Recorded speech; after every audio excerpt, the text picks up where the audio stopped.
ngayon ay puntahan natin ang Subway. So ito guys yung Subway na sinasabi ko na punong-puno ng tubig noong baha. So yung baha noon hanggang Bewang dito sa may main road. Yan. Kasi itong Subway na to na tinutukoy ko rito to sa may malapit sa may Marjan.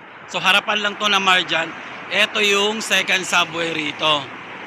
Ito makikita nyo, punong-puno to ng tubig ng kasagsagan ng baha. So wala kang makikita dyan na mga tao kasi nga puro tubig. Talagang apaw-apaw talaga. Dito nga sa labas hanggang sa may Bewang yung tubig. So ayan, ngayon nadadaanan ng mga madlang people. So ayan, mapapansin nyo may mga tao sa loob pero medyo madilim. So eto yung Subway rito. Mamaya pasukin natin doon. So ayan guys, ito naman yung pinaka main road dito. So kung makikita nyo noon, punong-puno talaga siya ng tubig kasi nga hanggang Bewang. Pero ngayon, ayan, may mga sasakyan na. So may mga bus na tayo, mayroon na tayong mga kotse, mayroon na mga taxi, public and private car mo.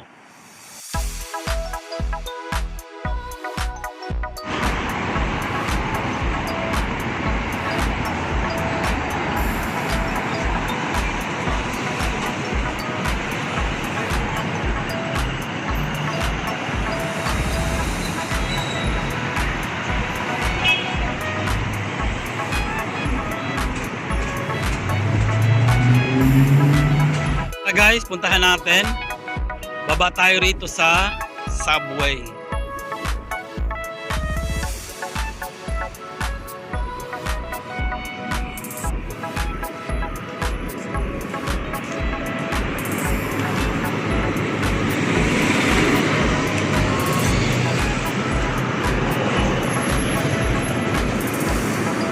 So ayun, makikita natin dito sa may labas, maliwanag pa. Pero pag pumasok tayo dyan mamaya sa Subway, madilim na, ay hinahinay lang ako na bumaba.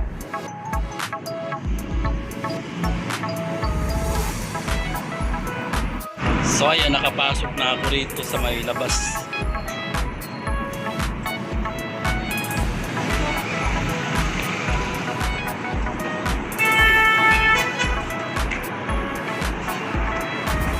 So ayun, ang dilim talaga. So nakakatakot pumasok doon. Pero try pa rin natin pumasok doon para makalabas tayo doon sa kabilang highway. So ayan, may konting liwanag. As usual, hawak tayo rito. May sira pa. Wala ng tubig. So, eto.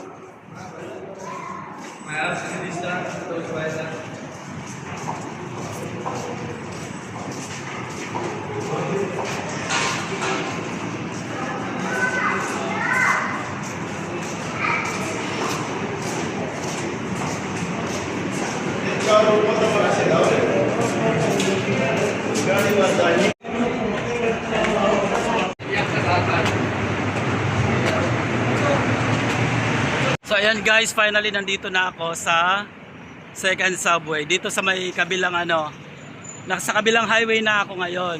So ayan, nandun tayo galing kanina sa may kabila. Ayan. So nakatawid na tayo rito sa may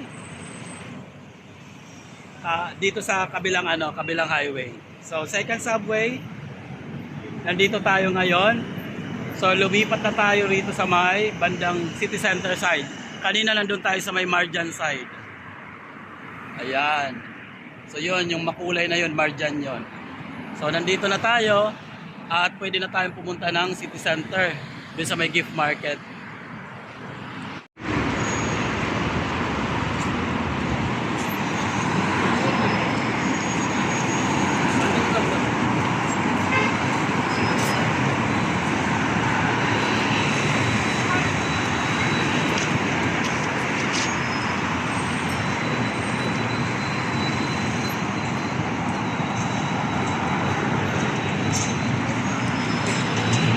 So guys, puntahan naman natin yung service road dito sa may second subway.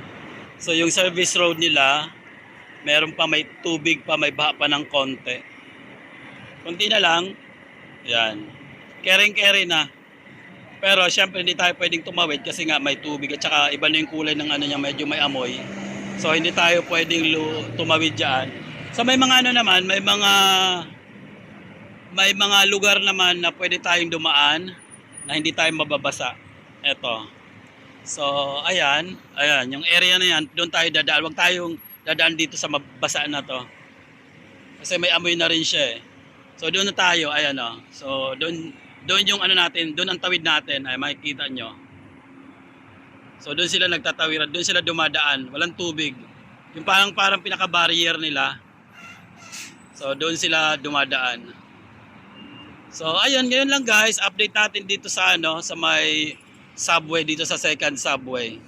So yun lang.